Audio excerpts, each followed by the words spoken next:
Hello there, and welcome to my weekly Outside Views report on German politics. But before I get into the topic, I obviously have to address the big issue at the moment. Some of you will have recognized that my main channel is gone. My main Google account has been hacked, and they either deleted the channel or they made so much mess in the first minutes that YouTube deleted the channel for now.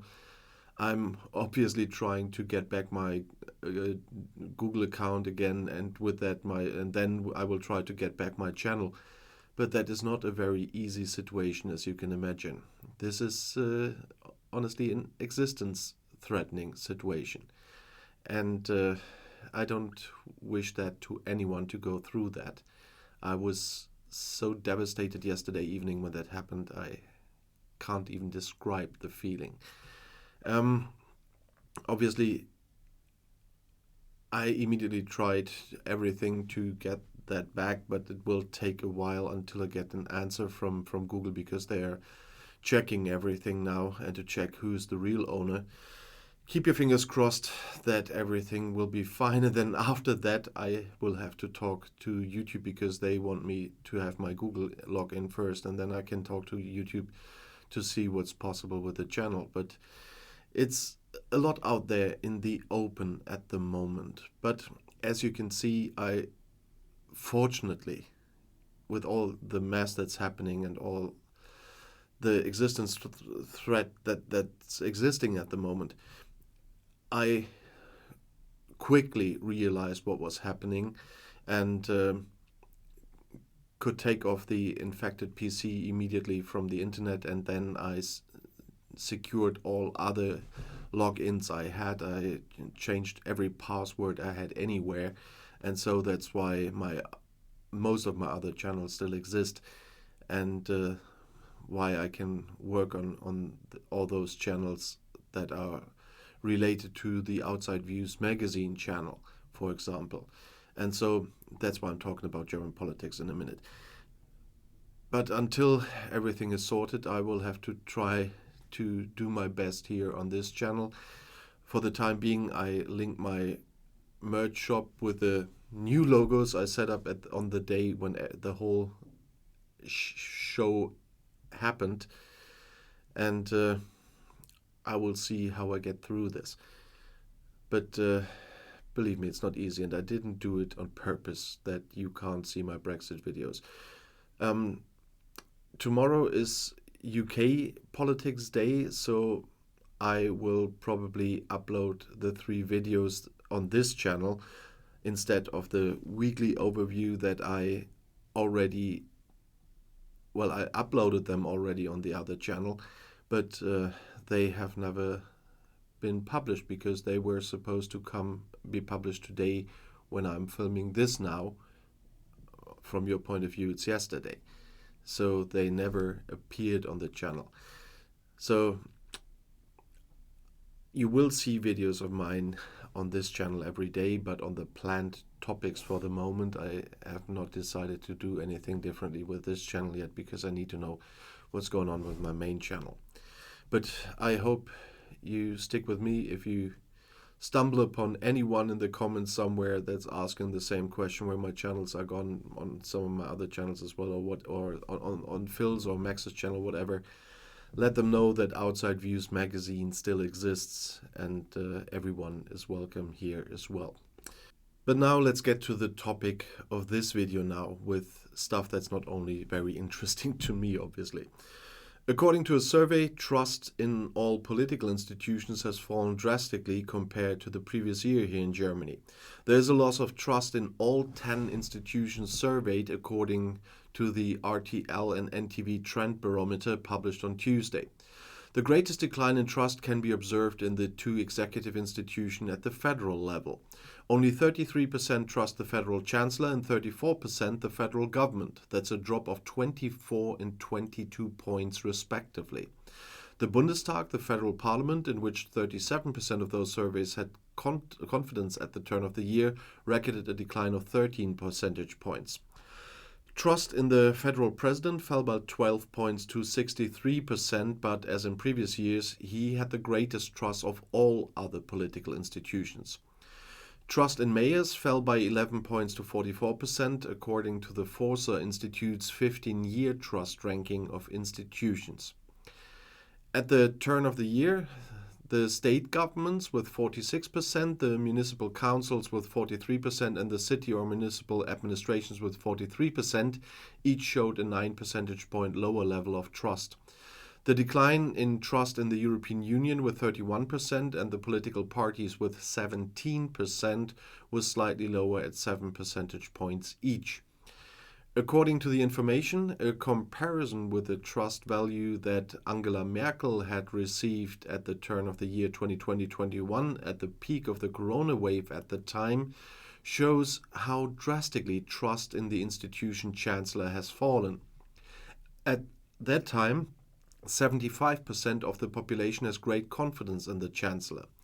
At the turn of the year 2021-22, 57% still had great trust in her successor Olaf Scholz, as RTL-NTV further announced. The Forza survey also revealed clear East-West differences, with the exception of institutions at the local level, as I said, the municipal council with 44%, East Germans have less trust in political institutions than West Germans. The difference in trust in the federal president, with 53% in the East and 65% in the West, and in the European Union with 20% in the East and 33% in the West, was particularly large. According to the survey, the confidence of East Germans in the political parties fell to 11% at the turn of the year. According to the survey, as in previous years, supporters of the right-wing populist AfD have by far the least trust in all political institutions. According to this, only 2 or 3 out of 100 AfD supporters trust the Chancellor, the federal government, the Bundestag, or the European Union. According to the manufacturer Rheinmetall, almost all of the Puma infantry fighting vehicles that failed during a firing exercise by the Bundeswehr are operational again after repairs.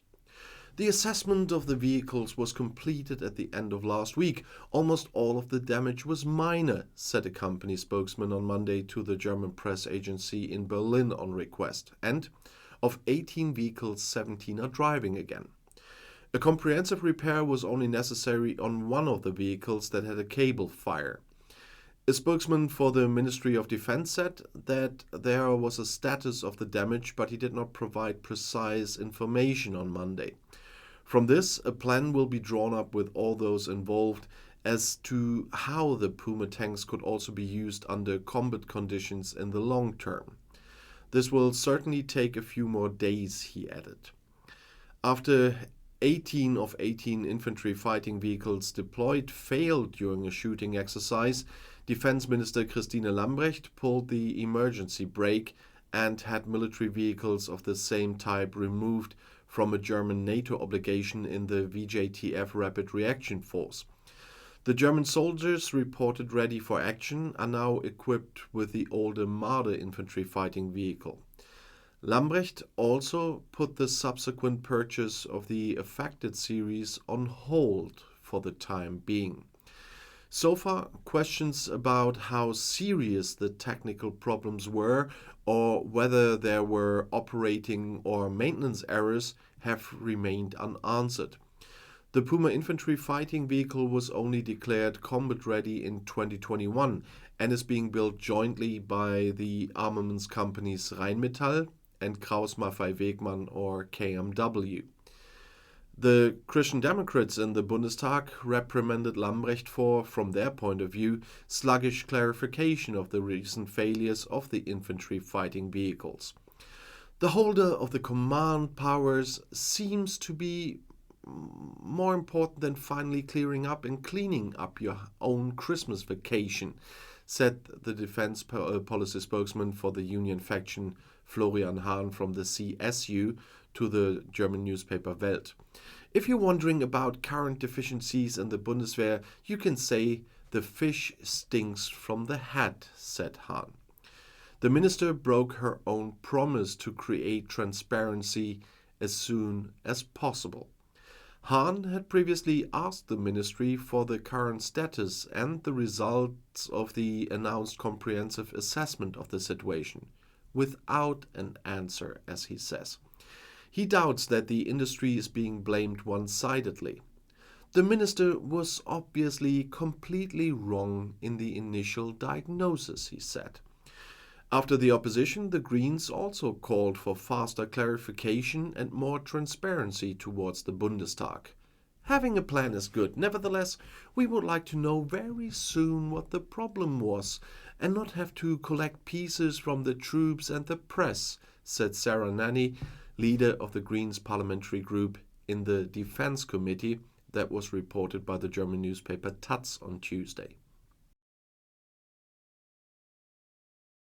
In Berlin, 33 emergency services were injured on New Year's Eve. Now, Interior Minister Nancy Faeser says the existing penal provisions must be sufficient. Because according to Federal Interior Minister Nancy Faeser, anyone who attacks rescue workers or police officers on New Year's Eve should definitely face criminal consequences. The Social Democratic politician, on the other hand, does not consider it necessary to change the law again. The penal regulations for the protection of police and rescue workers have been tightened considerably in recent years. Rightly so, said Faeser. Now it shows how necessary the change in the law of 2017 was. It is crucial that these penal provisions are now applied and enforced with all consistency against chaotic and violent criminals, she says. Sensitive prison sentences can be imposed with it, emphasized the minister. The federal chairman of the police union, the GdP, Jochen Kopelke, said, "Every targeted attack on a person in uniform must lead to investigations and a court hearing with a harsh sentence. In addition, every attack on police employees must be recorded because this is the only way to create a realistic picture. Good psychological and pastoral care for the emergency services, as well as sufficient service sports, cures and rehabilitation periods are also necessary," as he says. The German Fire Brigade Union called for emergency vehicles to be equipped with so-called dash cams. That means with small cameras with which attacks could be better documented. It is unimaginable what our emergency services had to experience on New Year's Eve, said State Chairman last week, according to a statement. In several cities, police and rescue workers were hindered in their work on New Year's Eve and fired on with firecrackers and rockets. Nowhere, however, were these attacks on such a scale as in Berlin. The fire brigade and police counted a total of 33 injured emergency service personnel in the capital. In the policy of the city of Berlin, there is disagreement as to how the situation can be dealt with. So politics, not policy. Culture Senator Klaus Lederer spoke out in favor of a nationwide ban on Monday morning on RBB Info Radio. That would have to be regulated by federal law, said the left-wing top candidate for the Berlin repeat election. Governing Mayor Franziska Giffey from the Social Democrats wrote on Twitter on Sunday that the Senate would talk about expanding the no-gun zones. On New Year's Eve, there were 3 of these zones citywide. Culture Senator Lederer is critical of such an expansion because many emergency services are required to enforce it. They can't multiply the staff on New Year's Eve, they have to work with what they have.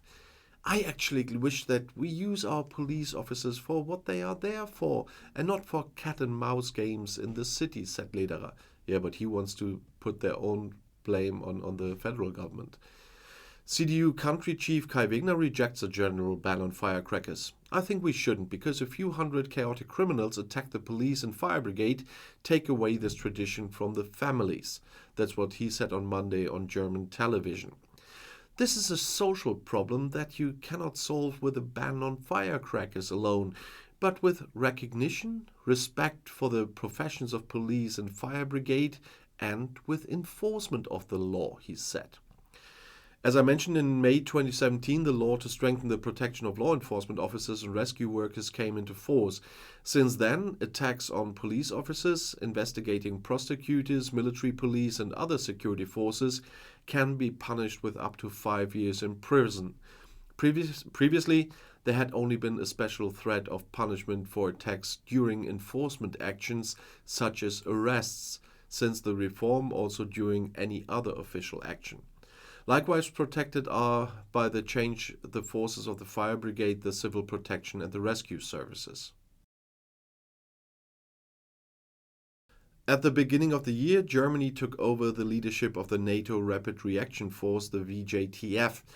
The Bundeswehr thus provides around 8,000 men and women for a total of around 11,500 soldiers. This must be ready in 48 to 72 hours to be moved to wherever the alliance needs it. NATO describes its spearhead, the leadership of which changes every year, as a major contribution to deterrence and defense in Europe. While Russia's illegal war in Ukraine continues to threaten peace and security in Europe, there must be no doubt about NATO's determination to protect and defend every inch of alliance territory. That's what NATO spokeswoman Oana Lungescu said in Brussels at the turn of the year. NATO thanks Germany for assuming leadership of the VJTF in 2023. A total of 9 NATO countries are taking part in the multinational forces this year, including Belgium, the Czech Republic, Latvia, Lithuania, Luxembourg, the Netherlands, Norway, and Slovenia. The Panzergrenadierbrigade 37 or 37 Freistaat Sachsen is the lead unit for the multinational land units of the VJTF. Of the approximately 5,000 soldiers in the brigade, around 4,000 are committed to NATO. As I mentioned earlier, the failure of the Puma infantry fighting vehicle during a target practice in December had overshadowed the participation of the Bundeswehr in the VJTF.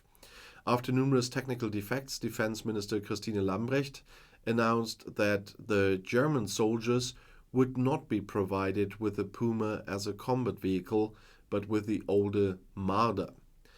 The establishment of a Very High Readiness Joint Task Force, or VJTF, goes back to resolutions at the NATO summit in Wales in September 2014 and was a reaction to the Russian annexation of Crimea. NATO has since stepped up protection for allies in the east who felt threatened by Russia. The VJTF is the troop with the greatest willingness to be deployed at short notice. In his New Year speech, Chancellor Olaf Scholz called for confidence. He underlined the cohesion in the country, also towards Russia. Federal Chancellor Olaf Scholz calls on the people of Germany to start the new year with confidence and energy. In view of the Russian war of aggression against Ukraine, not only the own country but also the EU and NATO demonstrated cohesion and strength, said Scholz in his New Year speech. And we have that televised on Christmas. Germany is a strong... No, New Year's Eve. Germany is a strong country, said the politician, a country that is working with energy and speed towards a good, secure future, a country that joins forces, especially in difficult times, a country in which we leave no one behind, whether in the city or in the country, whether old or young, whether well-off or less wealthy, whether born here or came here later. A difficult year is coming to an end, said the Chancellor. In every year's review, there are pictures of February 24th when the first Russian missiles hit Kiev, Kharkiv, Odessa and other Ukrainian cities at dawn. Putin is waging an imperialist war of aggression in the middle of Europe. This turning point was a tough test and many people worried about the war. We sympathize with the Ukrainians who, even on days like today, cannot rest from the Russian bombs and missiles, said Scholz. And we all feel the consequences of this war in our everyday life, when shopping in the supermarket, at the gas station, or when we pay the electricity or gas bill. But the story of this year is not just about war, suffering and sorrow. Putin did not overrun Ukraine in a few days as he had planned. The Ukrainians bravely defended their homeland, also thanks to German help, although from my point of view, too few help. Scholz pledges to continue to support Ukraine. He pointed out that the European Union and NATO were not divided as they had been in some previous crises, but were more united than they had been for a long time. Germany didn't give in when Russia turned off the gas tap in the summer because we won't let ourselves be blackmailed, as the chancellor puts it. The story of the year 2022 is about cohesion and strength, and also about confidence. In this context, Scholz recalled the 29 million people who worked voluntarily on a voluntary basis, as well as the overwhelming compassion and helpfulness with which many of the refugees from Ukraine had met. At the same time, he thanked those who are committed to safety: the police, the armed forces, the fire brigades, and the rescue services. Scholz also praised his own government. Large relief packages were put together last year so that everyone could cope with the increased prices. Our solidarity is our greatest asset, said the chancellor. Engineers and skilled workers built the new floating terminal for liquid gas delivery and the necessary lines in less than 200 days. In the coming weeks and months, more liquid gas terminals will go into operation in Lubmin, in Stade, and in Brunsbüttel. This will make our country and Europe permanently independent of Russian gas, said Scholz. And at the same time, we'll get through this winter. Well, this morning, the first gas tanker with LNG gas from the United States landed in Wilhelmshaven at the new terminal. And what they said was the one tanker contained enough gas for 50 to 80,000 households for 1 year. And our storages are almost completely full again anyway now because of the warm winter. But it looks very different in Ukraine. And fortunately, in the situation I talked about in the very beginning of the video, because I do not know when I will be paid again, or if I even get my money again from that I earned last month on YouTube. I had one little light in the dark because I already got my annual electricity bill yesterday, and we had small raises in what we had to pay every month to our electricity company here where I live, but I don't have to pay a single cent on last year's bill. So that was what I paid was enough. And so it is by far not as bad here as it is in the UK, for example. But of course, I will have to see about my electricity bill next month. But I don't want to be too negative. But as you can imagine, I'm still inside. I'm completely panicking at the moment. But I know where this attack came from, and I will not give them what they want, to completely be quiet and to completely break down here. I will continue my work, and tomorrow I will continue to bring you some videos. As I said, I don't know if I do the 3 I already finished for the UK channel, or if I will do a real weekly overview. Depends what material I see, because the 3 videos are very good, and if I get my channel back there, they might still be there, because if YouTube can undo this, they usually can undo this properly. But the big question is if, because I really think those 3 videos would have been really good, but I definitely have talked about Russia and the Ukraine in one of them, and that is something some people even hate more than some Brexiteers hate me for talking about Brexit. But as I said, and it's more important than ever before, I hope that every security precaution I took right after this happened for the rest of my stuff is working. So I'm saying I'll see you in my next video. I will be back.